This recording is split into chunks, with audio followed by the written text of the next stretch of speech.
ओम नमो भगवते वासुदेवाय. तर आपण श्रीमद भागवत महापुराण पाहत आहोत आणि त्यातील हा आपला 10व्या स्कंदातील अध्याय 23व्या अध्यायामध्ये आपण यज्ञपत्न्यांवर कृपा पाहणार आहोत. गोपाळ म्हणाले, हे पराक्रमी बलरामा, हे दुष्ट नाशका श्यामसुंदरा, आम्हाला खूप भूक लागली आहे, ती शमिण्याचा काही उपाय करा. श्री सुख म्हणाले, गोपाळांनी जेव्हा देवकीनंदन भगवंतांना अशी प्रार्थना केली तेव्हा त्यांनी मथुरेतील आपल्या भक्त ब्राह्मण पत्नीवर कृपा करण्यासाठी म्हटले. येथून जवळच वेदवेत्ते ब्राह्मण स्वर्गांच्या इच्छेने अंगिरस नावाचा यज्ञ करीत आहेत.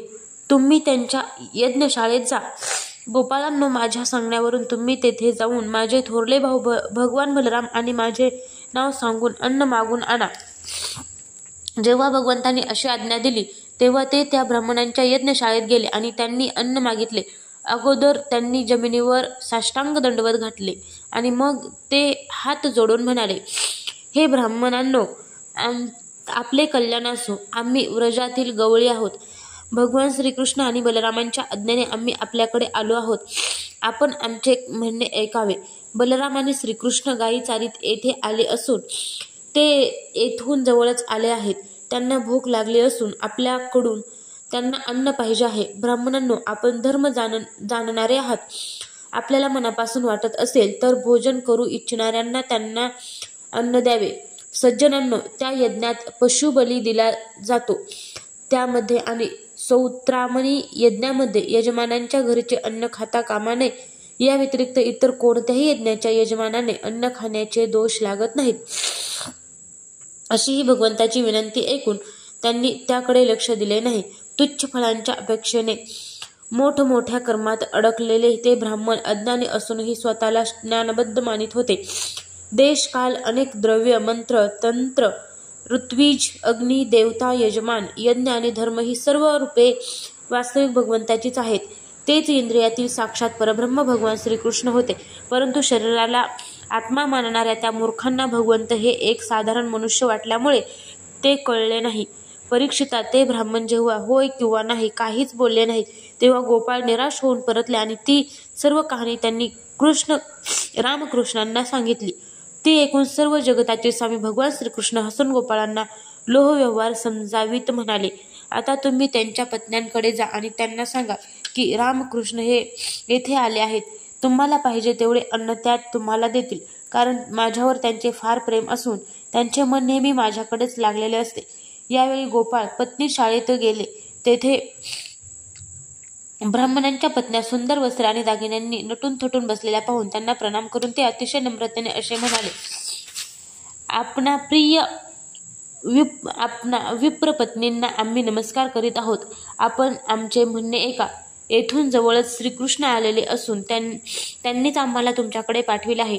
ते गोपाळ आणि बलरामांसह गायी चारीत इकडे पुष्कळ लांब आले आहेत.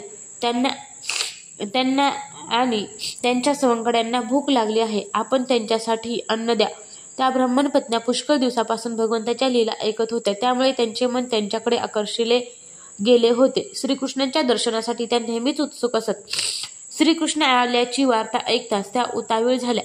त्यांनी भक्ष्य भोज्य लेह्य आणि चौष्य असे चारही प्रकारचे अत्यंत स्वादिष्ट अन्न भांड्यात भरून घेतले आणि बंधू बांधव पती पुत्र नको नको म्हणत असतानाही अशा नद्या समुद्राकडे जातात तशा त्या आपल्या प्रियतम श्रीकृष्णाकडे जाण्यासाठी निघाल्या. कारण फार दिवसापासून पवित्र कीर्ती भगवंताविषयी बरेच काही ऐकून त्यांचे मन त्यांच्या ठिकाणी जडले होते.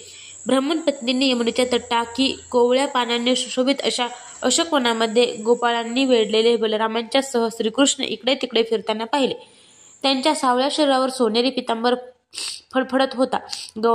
गळ्यामध्ये वनमाला होती. मस्तकावर मोर पंखांचा मुकुट होता. अंगावर रंगीत धातूंनी चित्रे काढली होती. कोवळ्या पालवीचे गुच्छ शरीरावर धारण करून त्यांनी एखाद्या नटासारखा वेश केला होता. एक हात आपल्या मित्राच्या खांद्यावर ठेवून दुसऱ्या हाताने ते कमळ फिरवित होते. कानांवर कमळ ठेवले होते. कुरळे केस गालावर भुरत होते आणि मंद हास्यामुळे मुख कमल विशेष शोभत होते. परीक्षिता, आतापर्यंत आपल्या प्रियतमाचे गुण कानांनी ऐकून त्यांनी आपल्या मनाला त्यांच्याच प्रेमरंगाने रंगविले होते. आता डोळ्यांच्या मार्गाने त्यांना आत येऊन जाऊन पुष्कळ वेळपर्यंत त्या मनोमन त्यांना आलिंगन देत होत्या आणि अशा प्रकारे त्यांनी आपल्या हृदयातील ताप शांत केला.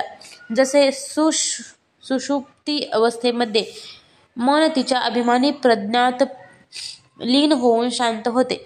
सर्वांच्या बुद्धीचे साक्षी असणाऱ्या भगवंतांनी ब्राह्मणपत्न्या सर्व विषयांची आशा तोडून फक्त आपल्या दर्शनासाठी आल्या आहेत हे जाणून हसत हसत ते त्यांना म्हणाले.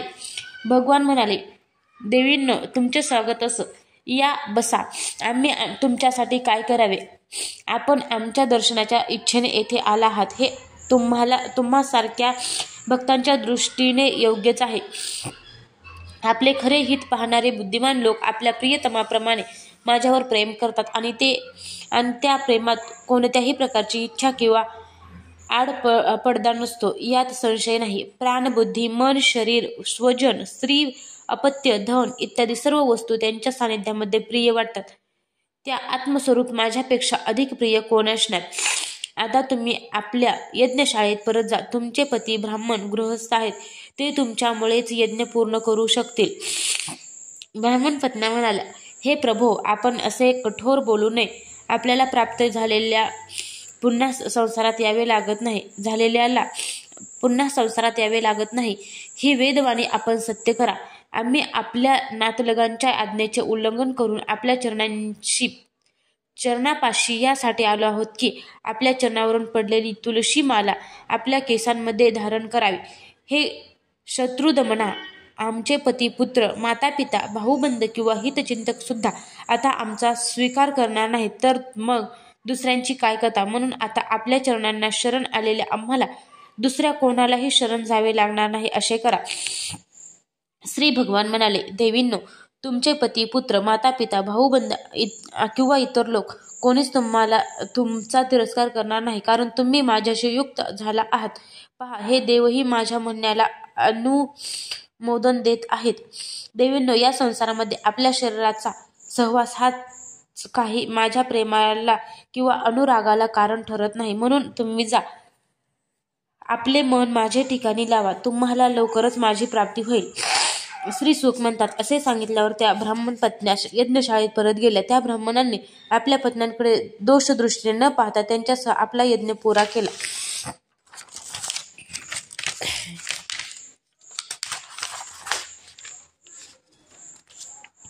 त्या स्त्रियांपैकी एकीला आधीच तिच्या पतीने कोंडून ठेवले होते, तेव्हा तिने पुष्कळ दिवसापासून ऐकलेल्या भगवंताच्या स्वरूपाचे ध्यान करून त्यांना मनोमन आलिंगन देऊन कर्मामुळे बनलेले आपले शरीर सोडले.